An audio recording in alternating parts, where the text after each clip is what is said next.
अस्सलाम वालेकुम। मलकवाल से मुखातिब रिपोर्ट। थाना मलकवाल के पुलिस अहलकार कांस्टेबल वकार ड्यूटी पर साबरी मोहल्ला में थे कि एक मशकूक मोटरसाइकिल सवार को रोका।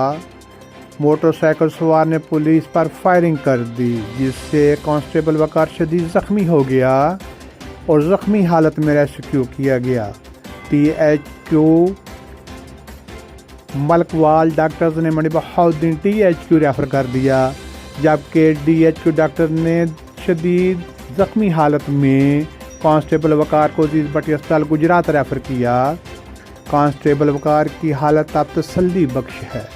मुखातब न्यूज़ की जानब से गज़नफ़र गुजर ने वफ़द के हमरा अजीज़ भट्टी अस्पताल गुजरात पुलिस एहलकार वकार की इयादत की। डॉक्टर गज़नफ़र गुजर, मियाँ मुश्ताक, बलाल, अदील और जुल्फ़कार गुजर ने पुलिस मुलाज़म वकार की खैरियत दरियाफ्त की।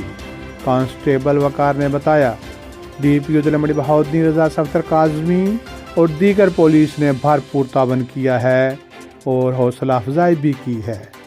कांस्टेबल वकार ने पुलिस और दीगर दोस्तों का शुक्रिया अदा किया और बताया कि मुलज़िमा के ख़िलाफ़ FIR दर्ज हो चुकी है।